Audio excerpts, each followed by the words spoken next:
Damas y caballeros, distinguidos asistentes, queremos dar a todos y cada uno de ustedes la más cordial bienvenida a la celebración de la entrega del Premio en Investigación en Nutrición 2015, organizado por el Fondo Nestlé para la Nutrición y la Fundación Mexicana para la Salud, el Instituto Nacional de Ciencias Médicas y Nutrición Salvador Subirán, Fomento de Nutrición y Salud, el Colegio Mexicano de Nutriólogos y la Asociación Mexicana de Miembros de Facultades y Escuelas de Nutrición, con el apoyo de Nestlé México. De esta manera, nos permitimos presentar al Honorable Presidium que hoy nos honra con su presencia. En primer término, damos la bienvenida al doctor Guillermo Ruiz Palacios y Santos, titular de la Comisión Coordinadora de los Institutos Nacionales de Salud y Hospitales de Alta Especialidad, quien acude en representación personal de la Secretaria de Salud, la doctora Mercedes Juan. Bienvenido.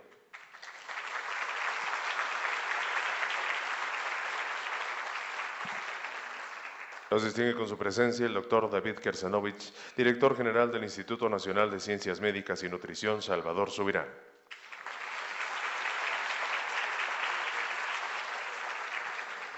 El licenciado Pablo Escandón Cusi, presidente del Consejo Directivo de la Fundación Mexicana para la Salud. Bienvenido. Damos la bienvenida al licenciado Marcelo Melchior, presidente ejecutivo de Nestlé México. Señor, bienvenido.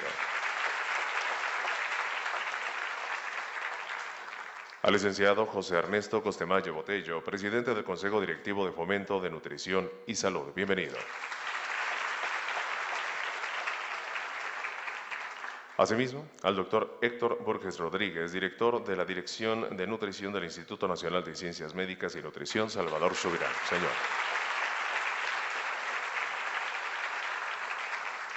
Para dar inicio a este evento, solicitamos respetuosamente al doctor David Kersanovich, director general del Instituto Nacional de Ciencias Médicas y Nutrición, Salvador Subirán, tenga bien dirigirnos su mensaje de bienvenida. Señor.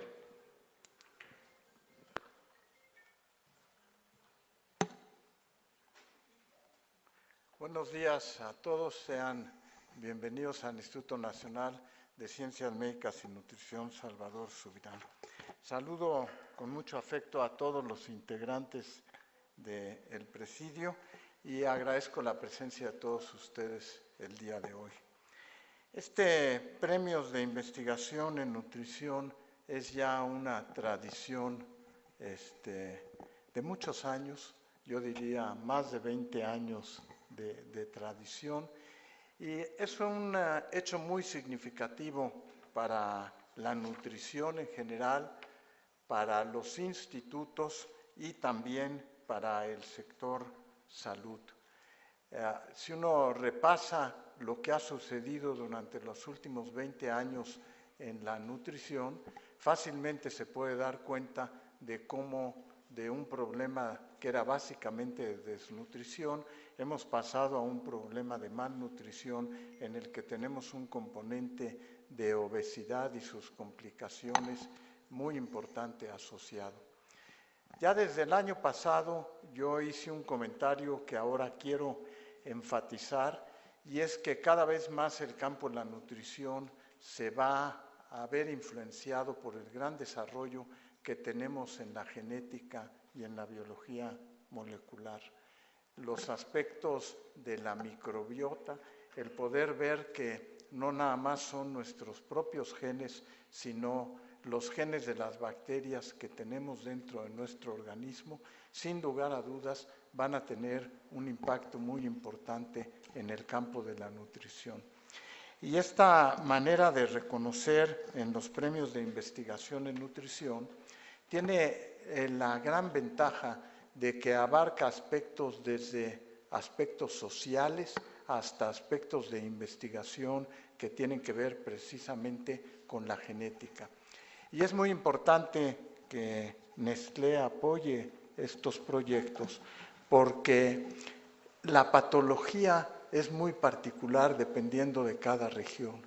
La microflora intestinal que tenemos los mexicanos no es la misma que la que pueden tener los europeos o la que pueden tener los norteamericanos o los países de Sudamérica. De tal manera que este tipo de estímulo a investigación en el país se vuelve muy importante y muy relevante. Y yo creo que así irá ocurriendo conforme avance el conocimiento científico.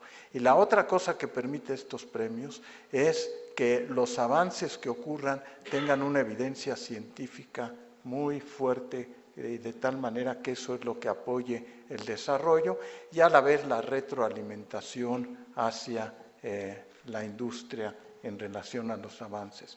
Así es que por todo eso me da muchísimo gusto tener nuevamente el privilegio de acompañarlos el día de hoy y agradecer a todos aquellos que han sido responsables de este proceso el apoyo que le brindan a la nutrición en el país. Muchas gracias.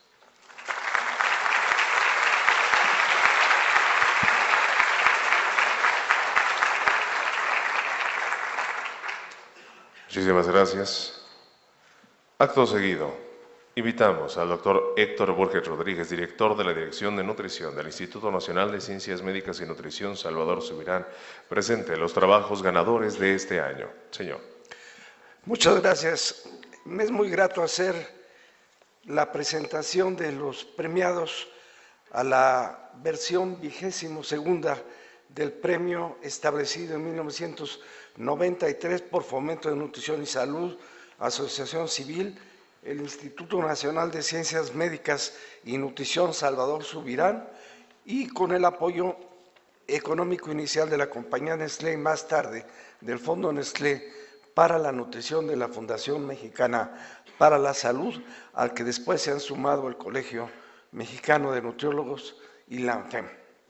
A pesar de que el conocimiento nutriológico ha avanzado en forma muy notable en los últimos 150 años y de que hoy surgen hallazgos que pueden calificarse verdaderamente como fascinantes, es fácil percatarse de que lo que falta por saber es mucho más amplio que lo que sabemos, de que el rompecabezas le faltan numerosas piezas y de que seguramente aún no se han desarrollado algunos conceptos sin los cuales no es posible todavía unir dichas piezas. Así, la investigación no puede ser más urgente y más ante el hecho de que las enfermedades que más sufrimiento y muerte causan a la humanidad hoy en día tienen un importante componente alimentario o de nutrición. En esta 22ª versión del premio se recibieron 62 trabajos de diversas instituciones de toda la República. Realmente con esto se establece una marca. Fueron 20 más que en el 2014. Cada trabajo fue evaluado por un mínimo de 2 jueces de alta calidad y de la propia área, es decir, lo que llamamos por pares, quienes dieron una calificación numérica y una serie de comentarios. Los trabajos ganadores del premio en investigación los iré enunciando y daré brevemente, muy brevemente, mi visión de su importancia, pues para los 6 premios cuento apenas con 15 minutos. Los 6 trabajos premiados, todos ellos, son trabajos interinstitucionales y varios incluso internacionales. Y quiero destacar este hecho porque cada vez es más difícil el trabajo solitario. Necesitamos más trabajo en equipo de diversos departamentos, diversas instituciones, diversos grupos en diversos países. Entonces vamos a ver la categoría aplicada. El segundo lugar corresponde al, si lo ponen por favor,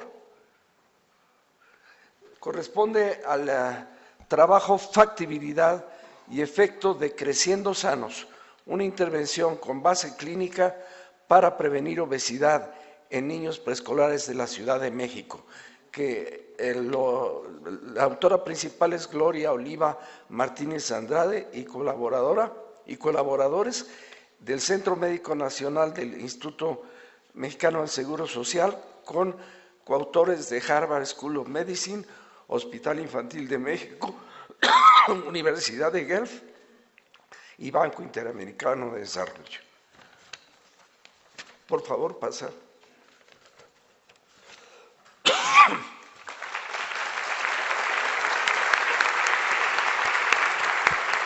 Adelante, no me acerco.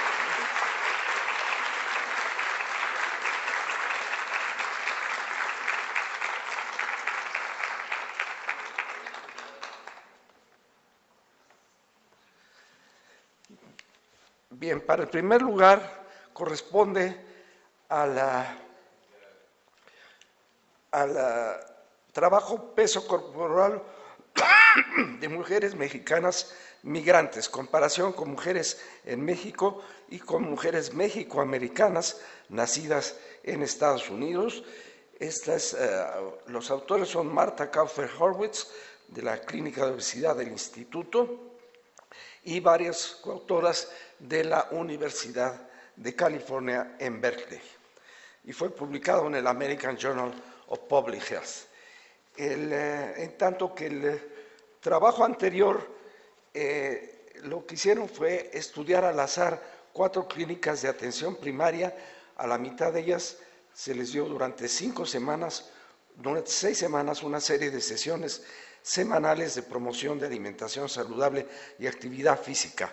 A los 3 meses ambos grupos comieron más verduras, en especial los que tenían mayor apego al tratamiento, pero no hubo cambios en el peso corporal. Las principales barreras al apego fueron el tiempo usado en el transporte, que en la Ciudad de México siempre es terrible, y los gastos implicados en ello. Este estudio ejemplifica la importancia de los obstáculos que se encuentran habitualmente en las intervenciones dirigidas a la reducción de peso. En el trabajo del primer lugar, las migrantes, y le pido a Marta Kaufer que pase, por favor, los migrantes constituyen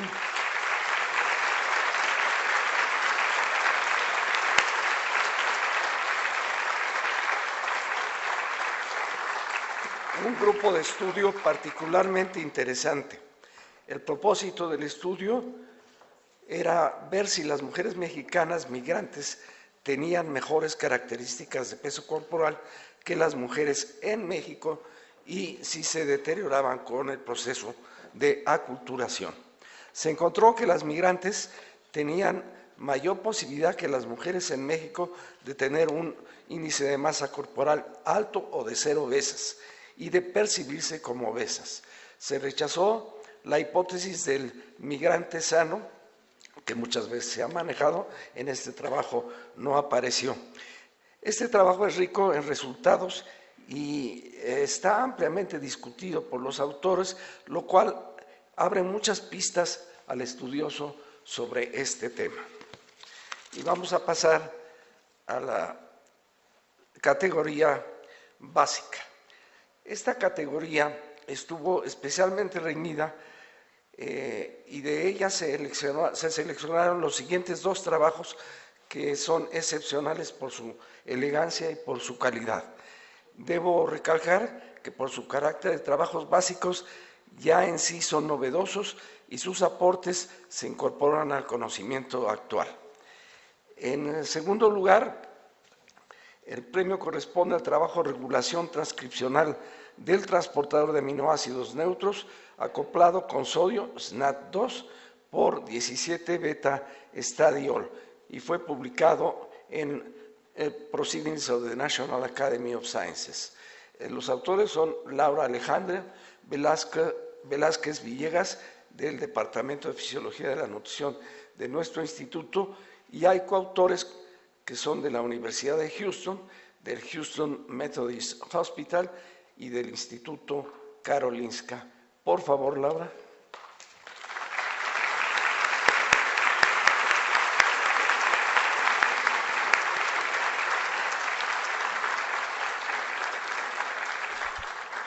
Este trabajo, como mencioné, aporta muchos datos precisos sobre cómo durante la gestación y la lactancia el epitelio mamario se adapta para controlar la incorporación de aminoácidos que van a ser necesarios para la síntesis de la producción de la leche, y lo hace mediante la regulación transcripcional del transportador SNAT2. En primer lugar, corresponde al trabajo en ratas obesas adultas. El ejercicio modifica el estrés oxidativo y la programación reproductiva en la descendencia masculina, y corresponde a Elena Zambrano González y colaboradores del Departamento de Biología de la Reproducción del Instituto de Nutrición y de la Universidad de Texas en San Antonio. Fue publicado en el American Journal of Physiology. Por favor, Elena.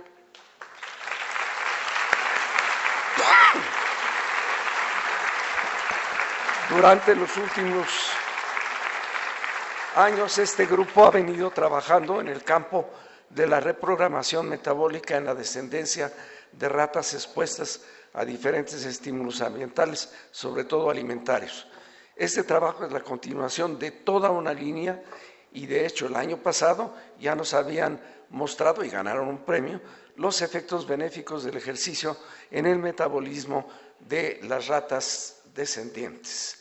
En el presente estudio se demostró que el ejercicio en ratas obesas hizo que su descendencia, no estas ratas, sino su descendencia del sexo masculino tuviera menos estrés oxidativo en los testículos y que mejorara la calidad del esperma y la fertilidad.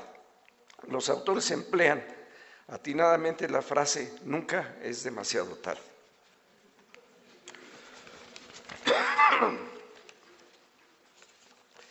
Y pasamos a la categoría del entorno social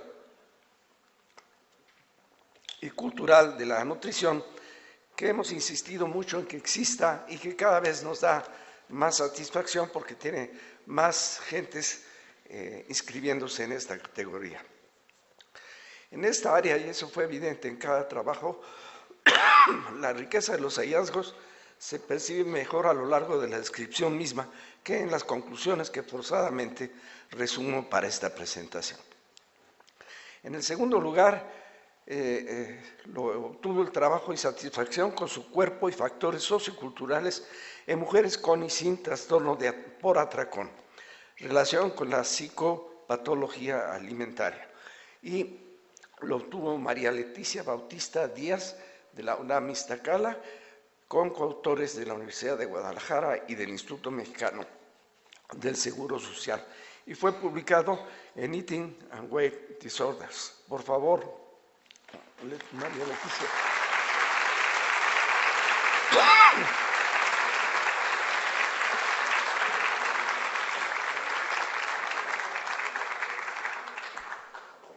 Como bien indica su título, el propósito de este trabajo fue estudiar el papel de la insatisfacción con el cuerpo y de varios factores socioculturales en mujeres con trastorno por atracón.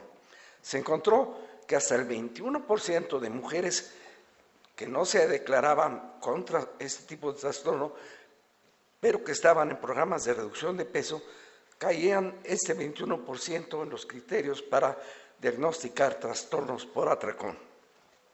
Y se encontró que la insatisfacción corporal y factores socioculturales y psicopatológicos, sobre todo de la propaganda comercial, tienen gran importancia en el atracón en este grupo. Y pasamos al primer lugar. Corresponde al trabajo, permítanme, Trastorno social, actividad física y adiposidad en adultos mexicanos, hallazgos de un estudio longitudinal. Corresponde a Luis Ortiz Hernández de la Universidad Autónoma Metropolitana de Xochimilco y a Ian Jansen de la Universidad de Queens en Ontario, Canadá, y fue publicado en Health and Place. Por favor, Luis.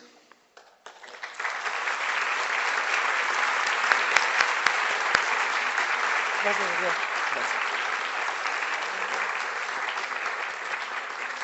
Este estudio observó longitudinalmente a 8.307 adultos de 145 comunidades. El trastorno social predijo la grasa abdominal, pero sin correlacionarse con la actividad física y con el tiempo dedicado a la televisión. Detectaron que el medio social es determinante en el tipo de padecimientos crónicos de la nutrición, por lo que hacen énfasis en promover medios sociales más saludables como requisito sine qua non en las intervenciones contra la obesidad. Con esto termina esta sección de la ceremonia y les agradezco su paciencia con mi tos. Gracias.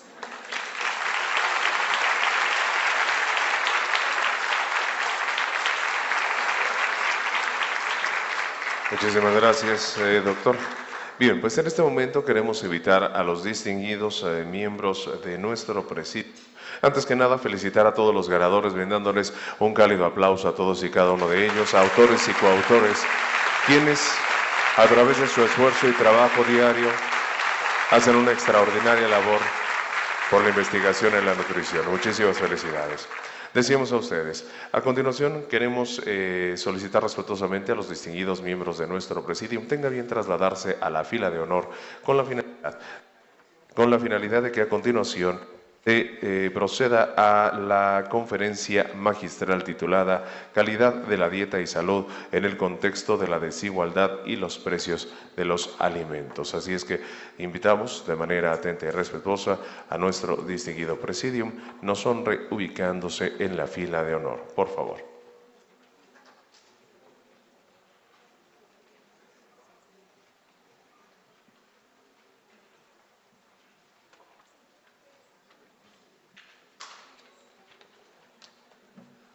Muchísimas gracias. Señoras y señores, damas y caballeros, a continuación se procede a la presentación de la conferencia, reiteramos, titulada Calidad de la dieta y salud en el contexto de la desigualdad y los precios de los alimentos. Para ello, tenemos el gusto y el honor de dar la más cálida bienvenida a nuestro ponente. El doctor Drendowski obtuvo el grado de maestría en bioquímica en Balliol College de la Universidad de Oxford, el grado de doctorado en psicología por la Universidad Rockefeller en Nueva York y realizó una estancia postdoctoral en la Universidad de Toronto. Es profesor de epidemiología en la Escuela de Salud Pública de Washington y director del programa de Ciencias de la Nutrición y del Centro de Salud Pública y Nutrición de esta universidad. Asimismo, es miembro del Comité para la Prevención de la Obesidad Infantil del Instituto de Medicina de los Estados Unidos, de la Academia Americana de Ciencias y del Centro de Investigación de ILSI.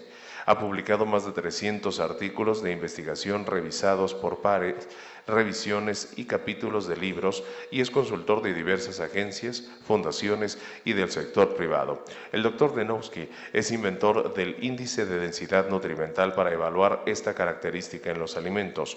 Su estudio sobre obesidad en Seattle, SOS por sus siglas en inglés, financiado por los Institutos Nacionales de Salud de los Estados Unidos, ha ayudado a desarrollar nuevos métodos y medidas para explicar los vínculos entre la obesidad y la desigualdad social. Señoras y señores, demos la más cálida y cordial bienvenida al Dr. Adam Drendowski.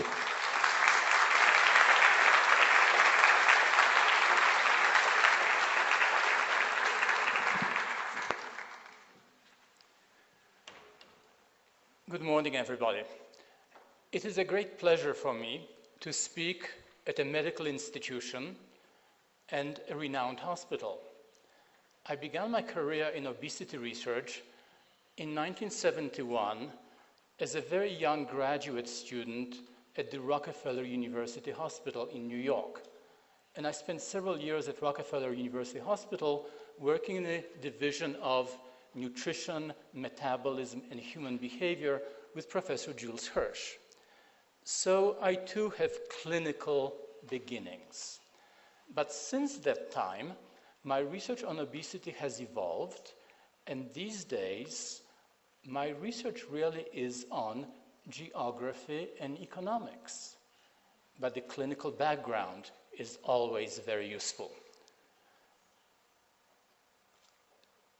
So let me begin with the problem.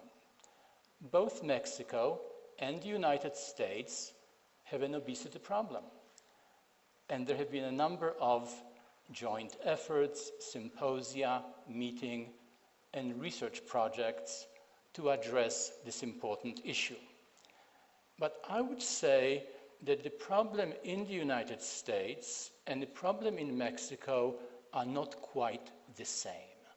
First of all, in the United States, obesity largely affects the poor or the near poor. So on this slide, you see at the top left county-level estimates of obesity among adults. On the right-hand side, you see county-level estimates of diabetes, and down below, you see percentage of population living in poverty. And essentially, that is the same map. That map is at the level of counties. But health jurisdictions and ministries of health and local health agencies like to have maps at a much finer geographic resolution. State-level maps, county-level maps are not that useful. You really want to see the distribution of obesity by neighborhood. And this is where our research in Seattle comes in. If you go down below county level, King County, where Seattle is one of the healthiest counties in Washington state. But when you start looking at the social determinants of health and start looking at social disparities within the city or within King County, you see that the city is divided into rich and the poor. And so on this map, you see a map of Seattle, situated between Pacific Ocean on the left and Lake Washington on the right. There's another lake, Lake Sammamish, on further right. The areas in green are the rich areas. So these are the areas where Microsoft is situated, and that is where Bill Gates lives, on the lake. The areas which are lower income follow the freeway. And you see that the lower income areas are mostly in South County. So in Seattle, the rich live to the north, and the poor live to the south. And the rich also live to the east where Microsoft is. And very preliminary data for obesity rates by postal code are published here on the right. And as you see here, there are more obesity hotspots down south towards the south end of the map. What we have done is to unlock data from health insurers. Group Health, a big health insurer in Seattle, insures about 300,000 people in the Puget Sound area.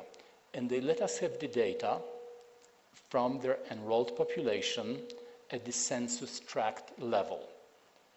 Data with the actual addresses are very difficult to come by for confidentiality and privacy reasons.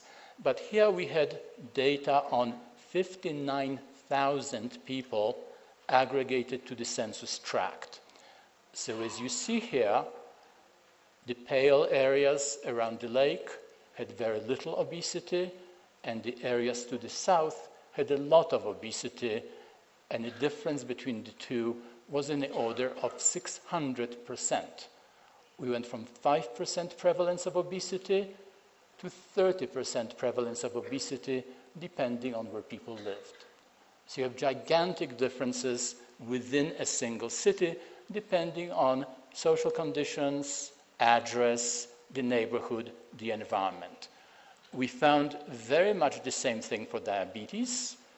Again, more diabetes in South County. And we found very similar data for the metabolic syndrome. So those kind of micro data are very useful for health planners, because then you can identify specific areas and neighborhoods to target your interventions. And actually, we have now gone even further, because we are now able to microsimulate obesity rates at the level of the census block. And this is never before done. Microsimulation allows us to see potential hotspots for obesity. And let me tell you, the multi-million-dollar estates on the lakefront are not suffering from the obesity epidemic. And so this actually poses some questions about the genetic mechanism of obesity, the behavioral deficits. Here you see how obesity really is focused and concentrated by specific neighborhood.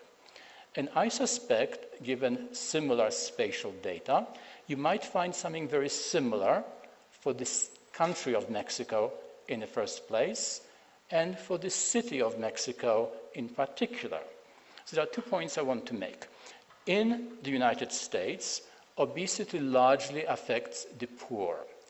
In Mexico, there is still a transition going on with obesity shifting from the wealthy to the poor.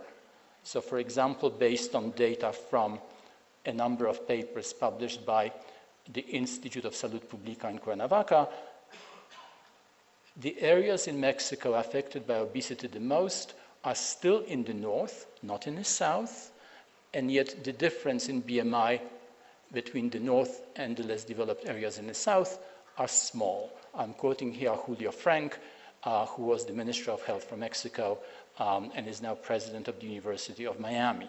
So we have a different pattern of obesity. In the United States, it's the poor. In Mexico, it's still the rich, but it's changing. And I want to call out the special case of Mexico City, because to my mind, global megacities and their poor populations are going to be at greatest risk for obesity. And this does affect Mexico City, because Mexico City is clearly going to be the largest city in the hemisphere. These are data from an interactive map from The Economist.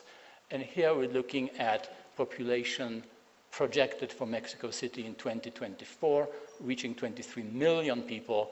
And I suspect, for any number of reasons, that Mexico City may well become a future obesity and diabetes hotspot for the hemisphere.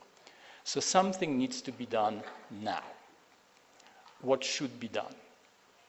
The question I'm asking is whether obesity is a socioeconomic issue to a large extent, and whether it ought to be addressed not just through medical means and prevention, but also through economic measures.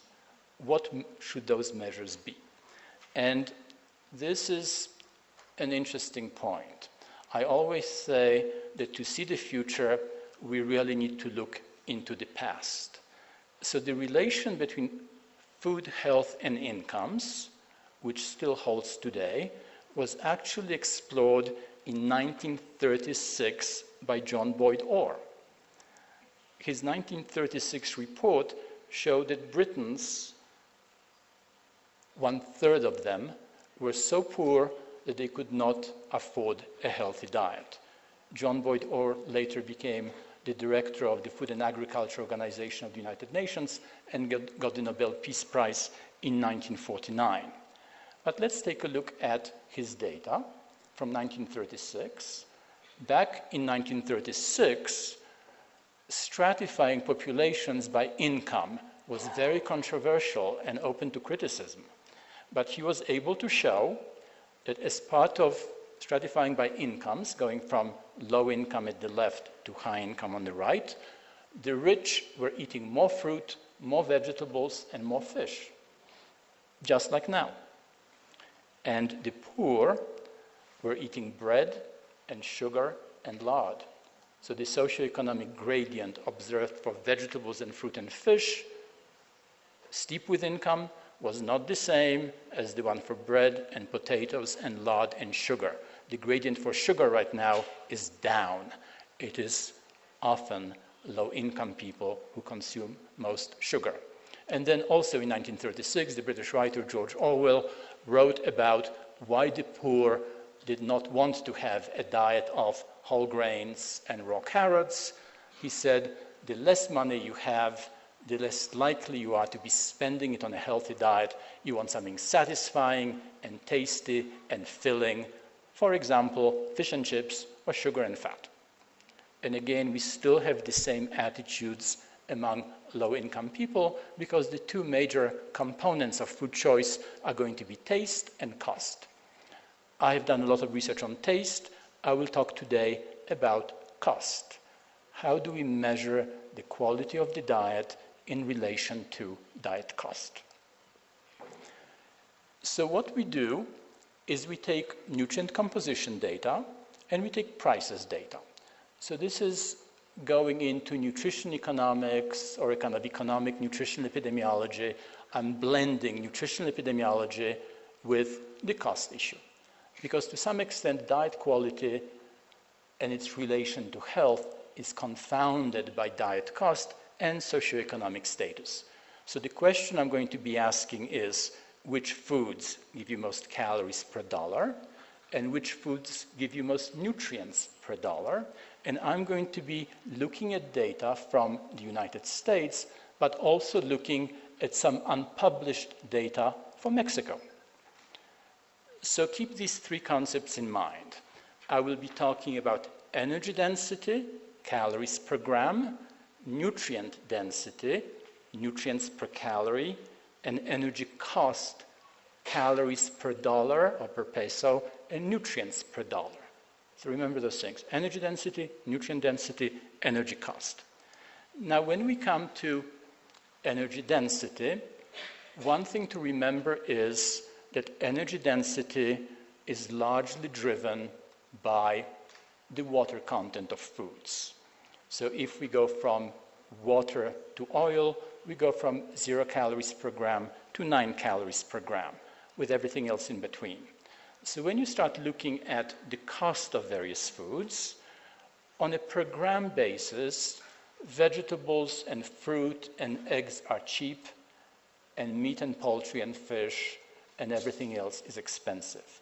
I'm picking out 3 colors: sugars and sweets, grains and fats, to show you how the prices and energy density play out both in the United States and in Mexico.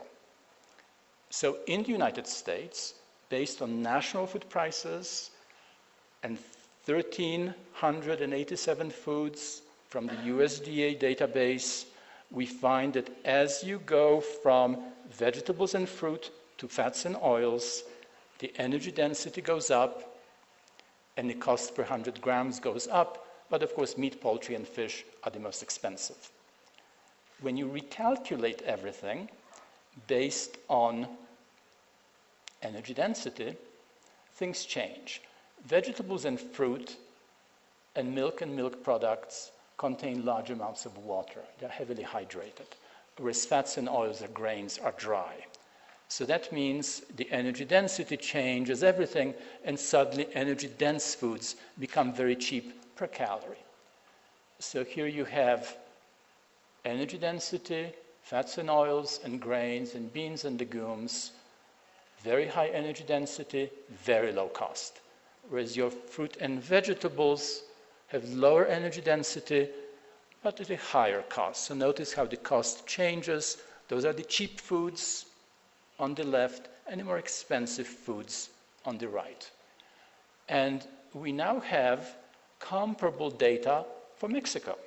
And those are national food prices from the National Economic Institute, collected by Dr. Alfonso Mendoza Velázquez from the Universidad Popular Autónoma del Estado de Puebla. He was here with us yesterday. I don't think he's able to come today.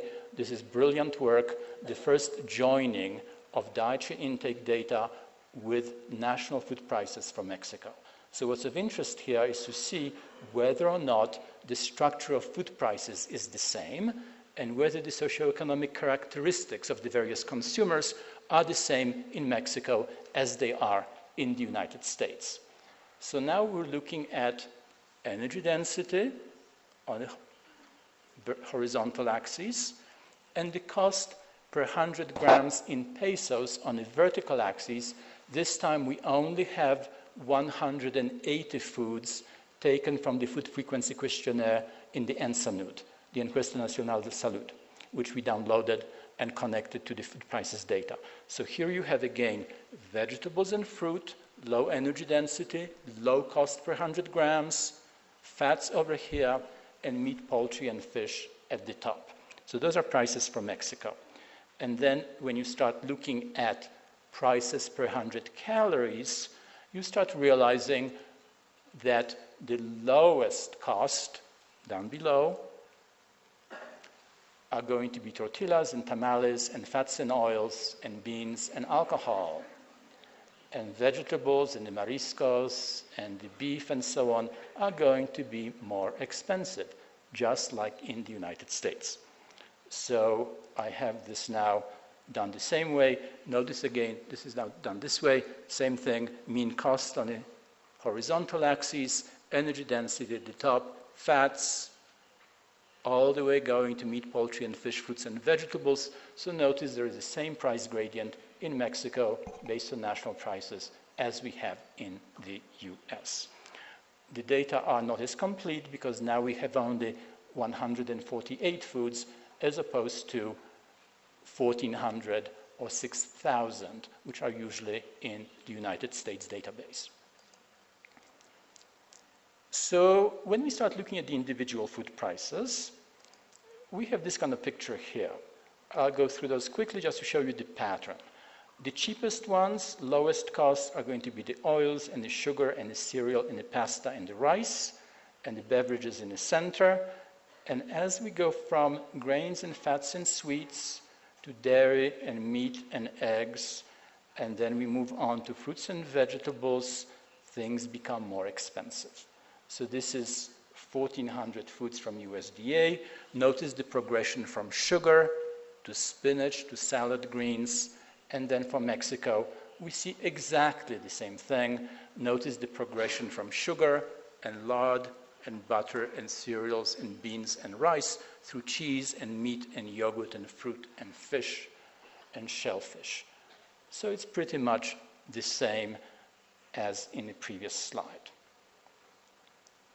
And this becomes very interesting because according to a number of prestigious reports, one of them published in New England Journal, I'll come to that, the foods on the left are supposed to promote obesity, and the foods on the right are supposed to prevent obesity, and we're supposed to be eating the foods on the right.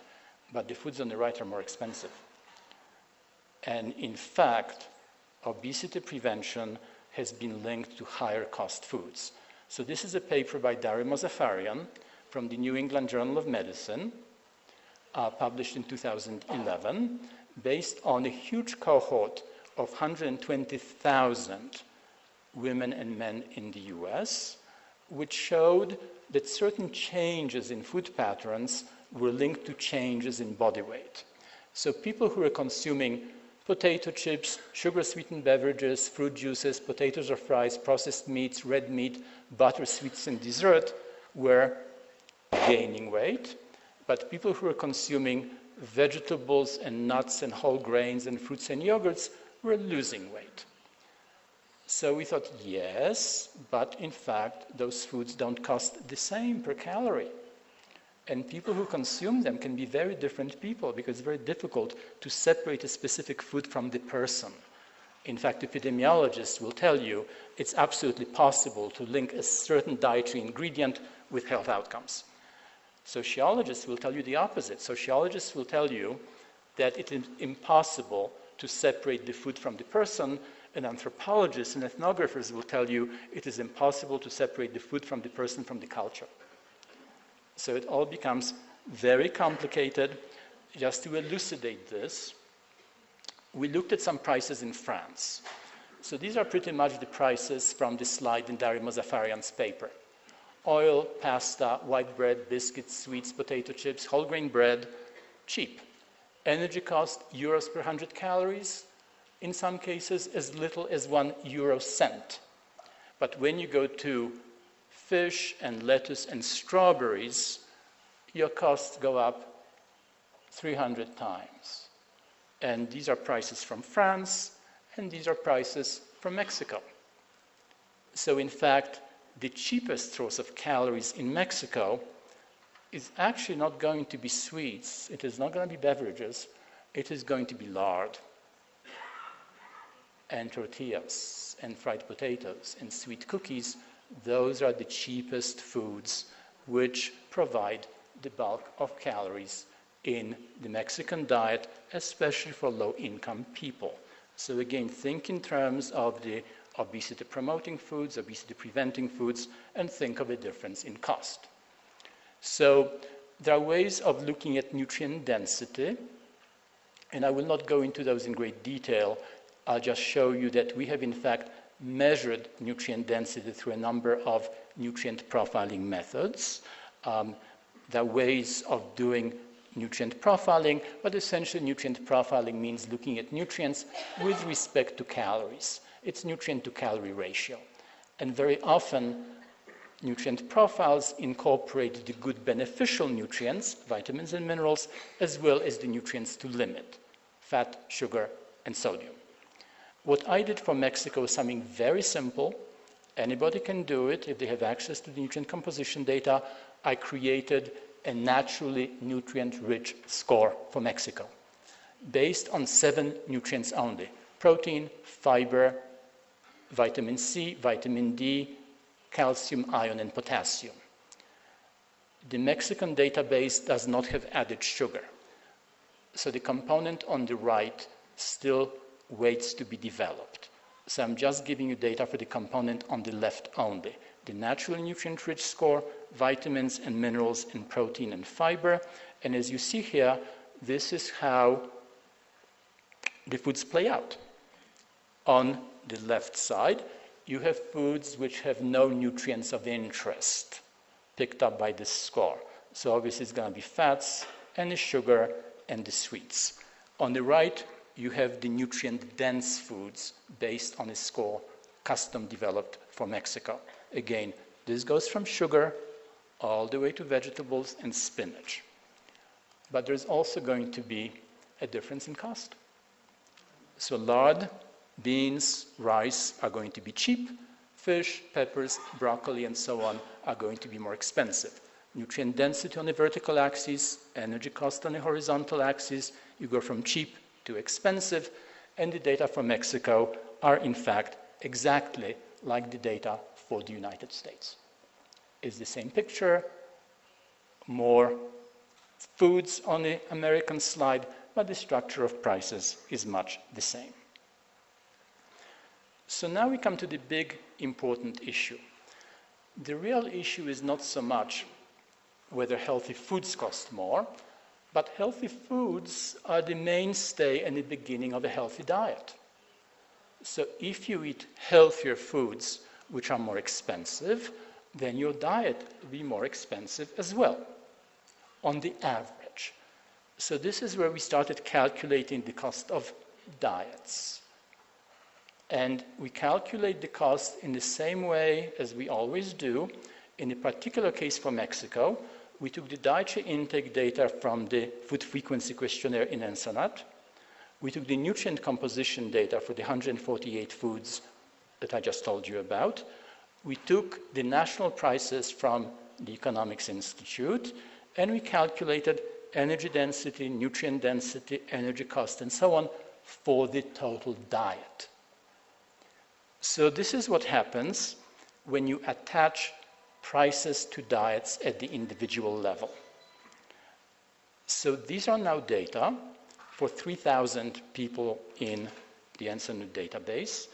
And notice that the diet cost in pesos per day is on the vertical axis, and the energy intake is on the horizontal one. So the more you eat, the more it costs. So people who eat 1,000 calories pay less than people who eat 4,000 calories, But when you adjust for calories, something interesting happens. Because when we adjust calories to 1,800 calories, so we can compare and look at the energy density of the diet.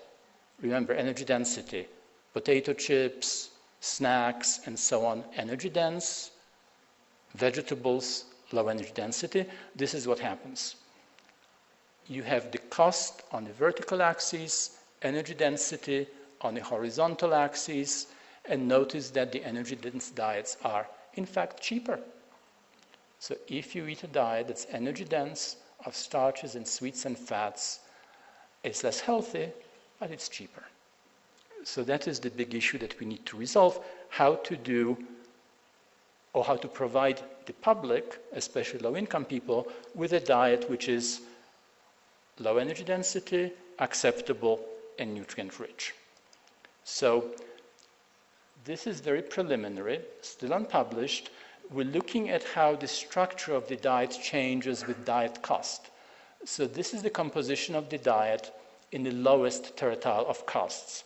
Notice milk and dairy in blue, followed by meat and fish in pink, eggs in yellow, beans and nuts, and your tortillas and tamales in gray. okay? Big component of the diet for low income. And then I have sugars and beverages in red over there. And as you go up in terms of income, there's your middle tertile, see what shrinks and what expands, and now you go to the higher income. So the diet composition becomes predictably different. What is happening is more milk and dairy, more meat and fish, more sugars, but much less fat, much less grains, and in fact the tortillas are becoming replaced with sweet wheat-type snacks and cereals and ready-to-eat cereals.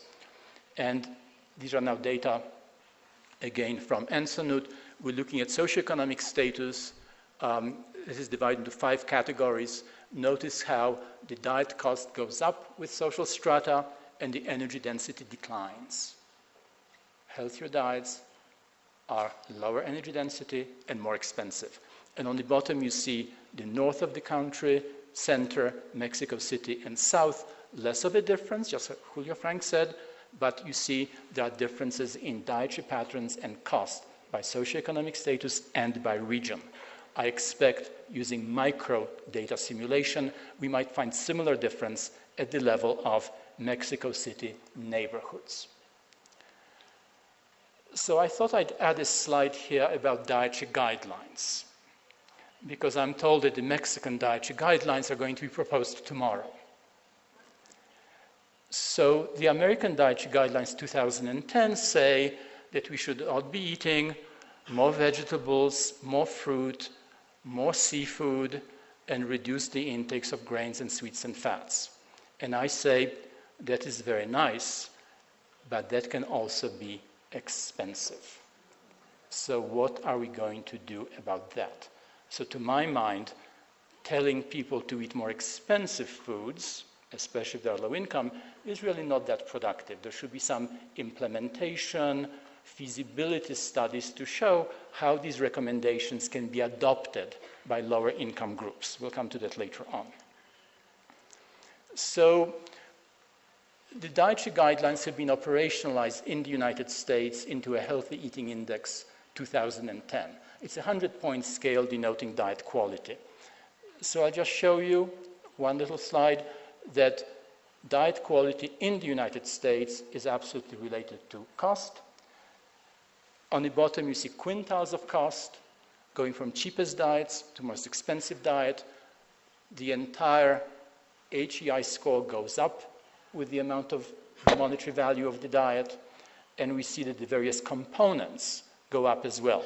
So more expensive diets on the right go from the bottom, contain more total vegetables, almost twice as much, more greens and beans, more total fruit, more whole fruit, huge big difference, 3 times as much in brown, and then less empty calories, fewer sugars, fewer fats, less alcohol. So again, diet quality is absolutely linked to the total diet. So what can be done? We are now looking at this interesting concept of dietary divergence or nutrition resilience, as I have been calling it. Within each population, there are people who manage to obtain healthy diets at low cost. So we see this in Seattle, and we see this in Mexico. So for example, in Seattle, when we plot a small sample in a Seattle obesity study, we plot cost against diet quality. Above the green line are people who have a good diet, HEI score above 85. And notice there is a small subgroup, not big enough, small, people who seem to be getting a very healthy diet at low cost. And we see this same thing with Ensonut. So we see this with the Ensonut database, where we have the energy-adjusted diet cost and the mean adequacy ratio, nutrient adequacy. And again, there are going to be people, picked out in color, who are getting healthy diets at low cost. And right now, we're trying to figure out who are those people, what are their attitudes, what are their behaviors, what are their food choices, and what are they doing right that we can learn from them. Because it is possible to eat better for less, but it is not easy to figure out how to do it, especially if you have a large family and low income. but it's possible and it can be done. So just to summarize, going back to the US, low-income people have poor diets and are more likely to be obese.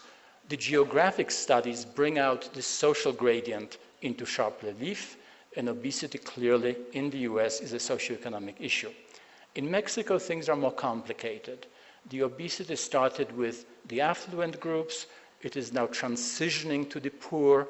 Mexico City, I suspect, will be a hub of obesity and diabetes in years to come, and public health measures and medical preventive measures need to be put in place. Food prices do play a role. The question then becomes how to make, on one hand, healthy, nutrient-rich food available at affordable price. That's the first thing. And the second thing is, how can we make sure that the public, the population, really takes advantage of the available foods? And here in Seattle, for example, we're persuaded that cooking skills and being able to cook at home actually does improve diet quality without improving costs. So there's clearly a role here jointly for both government and regulatory agencies and for industry to make sure that the food supply becomes nutrient-rich, affordable, accessible, culturally appropriate, good tasting, and sustainable. Thank you.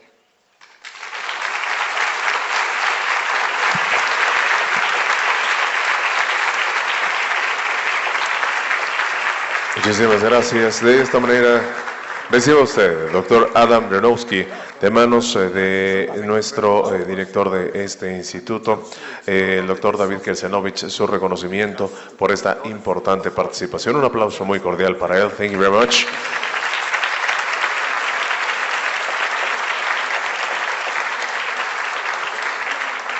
Para dar continuidad a nuestro evento, señoras y señores, a continuación le solicitamos amablemente al licenciado Pablo Escandoncusi, presidente del Consejo Directivo de la Fundación Mexicana para la Salud, tenga bien hacer uso de la palabra. Asimismo, distinguidos miembros del Presidium, bien, nos hacen el honor de acompañarnos en este. Muy amables.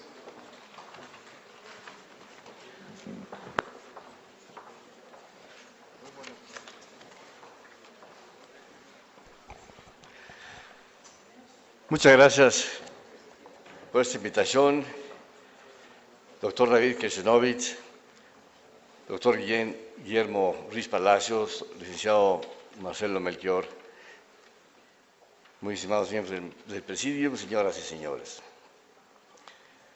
Me es muy grato estar el día de hoy en esta ceremonia de entrega en los premios de investigación en nutrición en su edición 2015.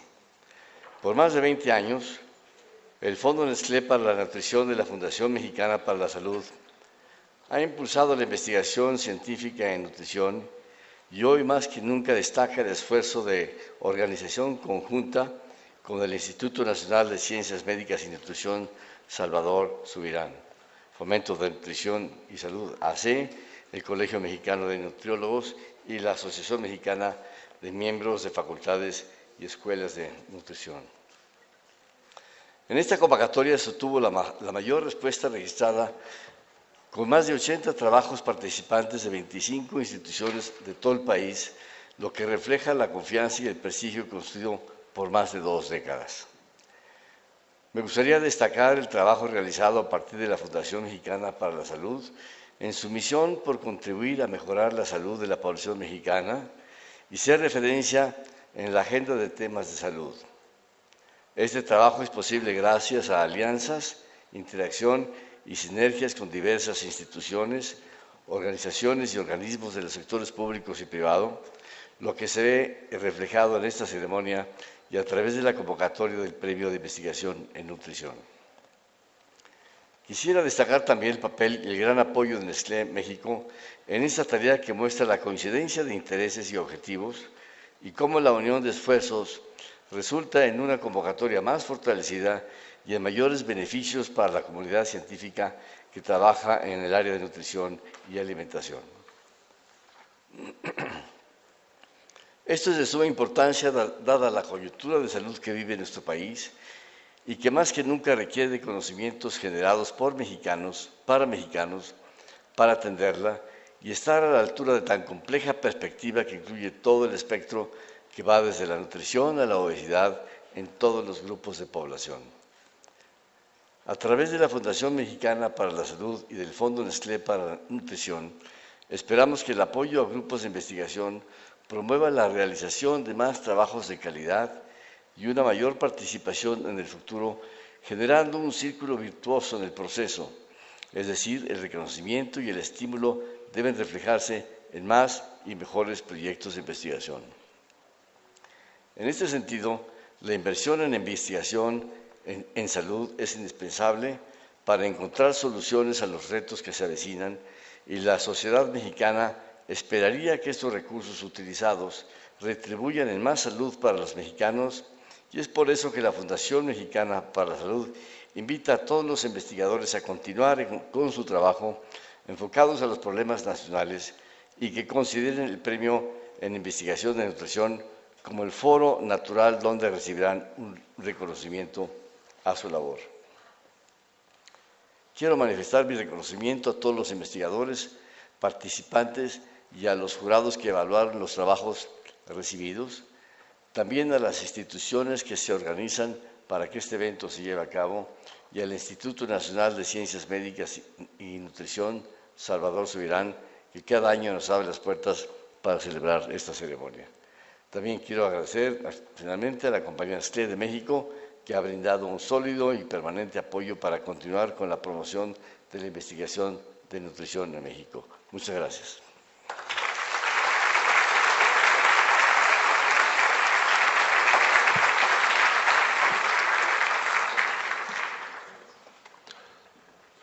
Muchísimas gracias. Acto seguido, invitamos, tenga bien hacer uso de la palabra, al licenciado José Ernesto Costemay Botello, presidente del Consejo Directivo de Fomento de Nutrición y Salud, para que nos brinde su mensaje. Muy buenas tardes ya a todos los presentes. Don Guillermo Ruiz Palacios, gracias por su presencia. Doctor Keshenovich, muy amable por su anfitrionía. Distinguidos miembros del Presidium, amigos todos.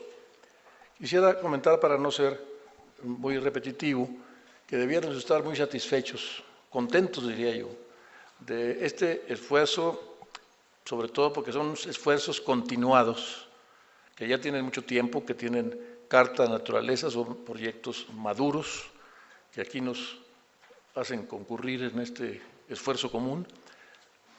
Quisiera mencionar simplemente que el propio Premio a la Investigación tiene 22 años de existencia, gracias al apoyo que ha recibido de todos los que participamos en él, desde la parte fundamental económica de parte de la compañía Nestlé, hasta el patrocinio del Instituto de Nutrición y quienes concurrimos como FunSalud y Fomento de Nutrición y Salud para su realización. FunSalud también, por su parte, es un esfuerzo que recientemente festejó sus 30 años de existencia. Y por la parte que corresponde al organismo que yo represento, Fomento de Nutrición y Salud, tenemos varias cuestiones que ya son también longevas. Por ejemplo, la publicación de cuadernos de nutrición, que fue el origen de este organismo, de este grupo, tiene 35 años de publicación ininterrumpida, una publicación bimestral, que de hecho es una publicación de colección, no solamente como una revista que periódicamente se edita, y esto ha contribuido mucho pues a tener elementos de consulta prácticos, sencillos, directos, para los interesados en estos temas de nutrición y salud. Y también otros esfuerzos posteriores, como el hecho de haber lanzado pues una agenda que tiene mucha literatura de orientación nutricional y de salud, tablas equivalentes que significan una orientación que se usa mucho en hospitales, en escuelas, etc. Y recientemente una publicación específica para atender la inquietud de un problema que, como menciona el área de salud de nuestro país, se ha convertido en un problema de salud pública, que es la obesidad y la diabetes. Tenemos una publicación reciente que ustedes podrán ver ahí cuando están las publicaciones que se ofrecen aquí en el instituto, que son los menús para pacientes diabéticos. Por no cansarlos con la enumeración, simplemente quisiera decir que estos esfuerzos continuados, coordinados, debieron de darnos mucha satisfacción y obligarnos a pensar que en el futuro debiéramos aún más redoblarlos, porque, como se dice, el esfuerzo ha sido muy meritorio y muy respetable, pero también lo que hace falta por hacer también continúa siendo mucho. Por esta razón me felicito y creo que debemos de felicitarnos todos de estar presentes en este esfuerzo, particularmente los participantes, los que concursaron y los ganadores, desde luego, los jurados, ¿sí? Y la anfitrionía del instituto y la participación de todas estas entidades hacen posible y esperamos que en el futuro pueda seguir, seguramente lo hará, continuando con este esfuerzo para el beneficio de aspectos de nutrición y salud en nuestro país que son prioritarios para nuestra población. Muchas gracias.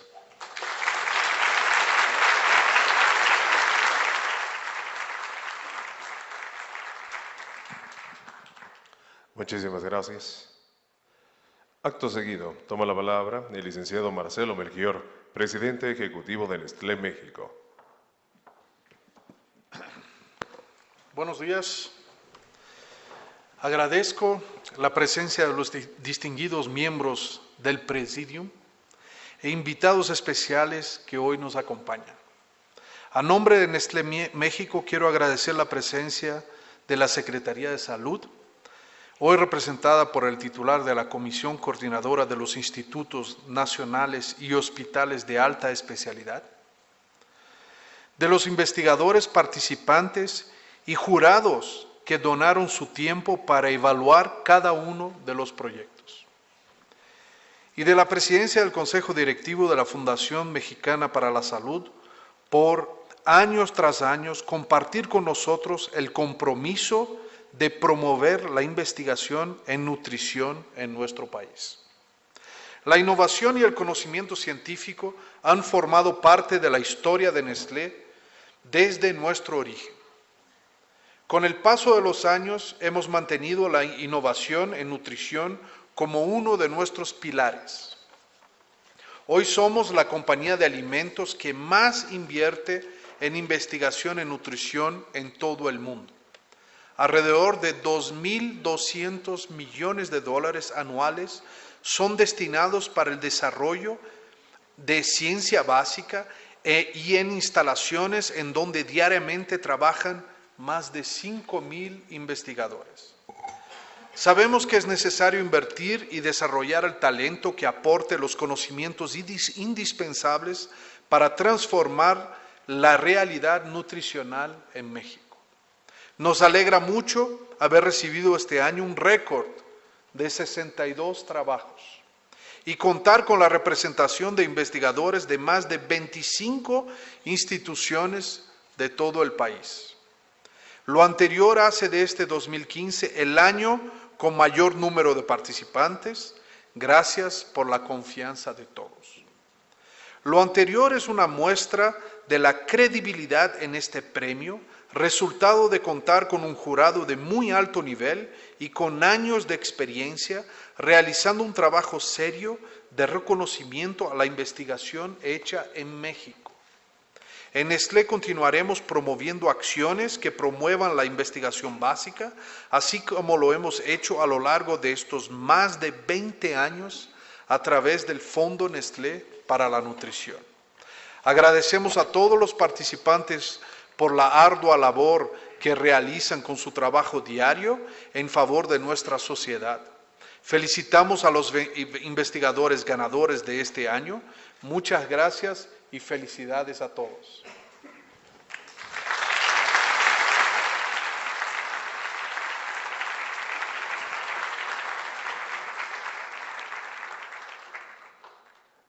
Así, señoras y señores, escuchemos al doctor Guillermo Ruiz Palacios y Santos, titular de la Comisión Coordinadora de los Institutos Nacionales de Salud y Hospitales de Alta Especialidad, tenga bien brindarnos su mensaje para la clausura de este evento. Muchísimas gracias, doctor David Kersenovich. Muchas gracias por su hospitalidad en esta institución que, como su nombre lo dice, es una institución que se ha dedicado a la investigación y al fomento de la nutrición en el país y que ha dado un viaje de 180 grados de girar de la desnutrición en los años de su instalación de esta institución, en los años 40 a el año 2000, con un cambio muy importante en nuestra población. También quiero agradecer al doctor Pablo Escandón por su generosidad y por su visión como presidente del Consejo Directivo de la Fundación Mexicana de la Salud para el fomento de la investigación en nutrición en nuestro país, al licenciado José Ernesto Costemale, también como presidente del Consejo Directivo de Fomento de Nutrición y Salud, por el apoyo que brinda para que esta ceremonia se mantenga durante los años que vienen, y particularmente a Nestlé y a su presidente ejecutivo, el licenciado Marcelo Melchor, quien de una manera generosa y sin ningún motivo, fuera del fomento del conocimiento en la nutrición, pues hacen posible estas otorga de premios a nuestros más distinguidos investigadores. Quiero, en nombre de la secretaria, en particular, decirles el interés particular que tiene por esta ceremonia. Nuestro país tiene un problema de salud pública principal que está relacionado con un problema de la transición y del desarrollo de nuestro país hacia un país con mayores recursos, con mayor nivel de vida, pero no necesariamente con mayor calidad de vida. Esta transición pues, se ve reflejada, como ya se mostró en la conferencia magistral que nos ha dado el doctor Joniski, el componente importante que tiene la parte social y económica, y que es justamente parte de la explicación de nuestro problema como sociedad en salud pública.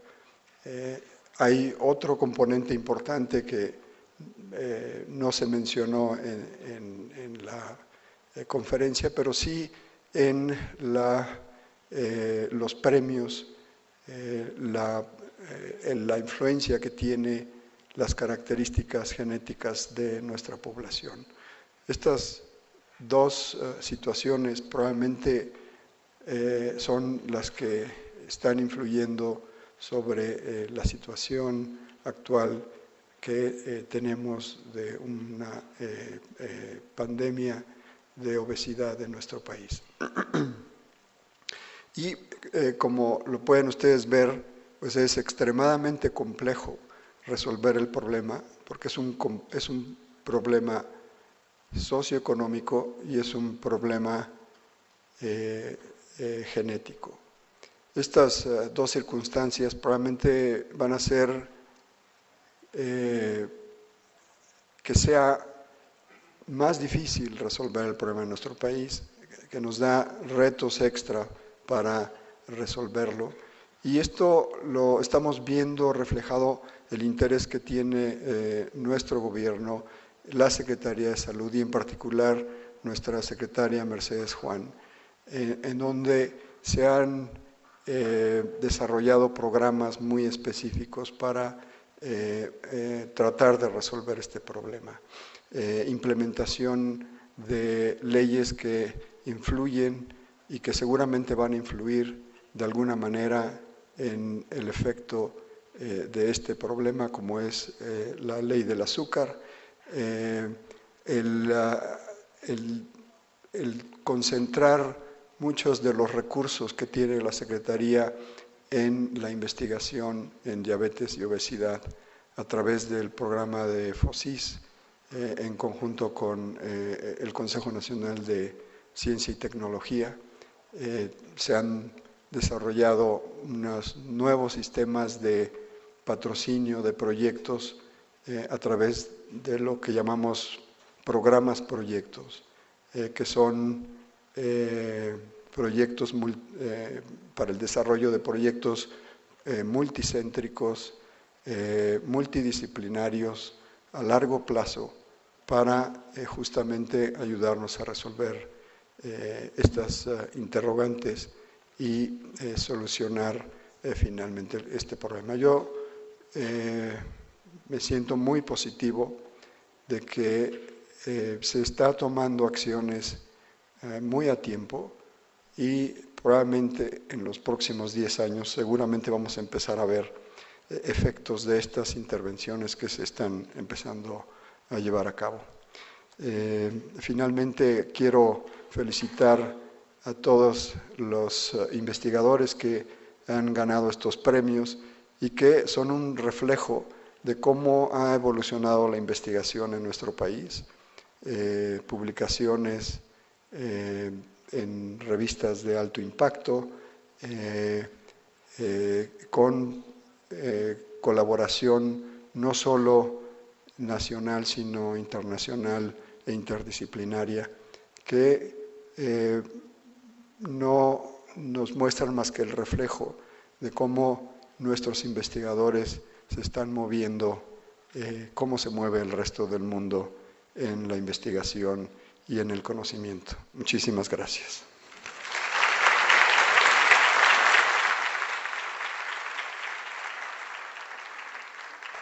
Muchísimas gracias, señoras y señores.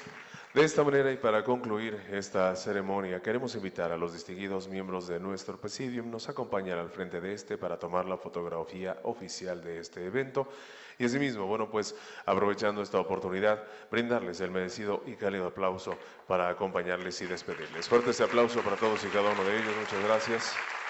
Sírvanse por favor llevar nuestro más cordial saludo hasta nuestra secretaria y bueno, pues señoras y señores, a su vez también queremos invitar respetuosamente a los galardonados a permanecer un instante con nosotros para también tomar la fotografía oficial del evento con la presencia de ustedes y a nuestro distinguido auditorio invitarlos a degustar un vino de honor por tan importante evento y tan importante motivo. Muchas gracias, que tengan ustedes un excelente día. Muy buenas tardes.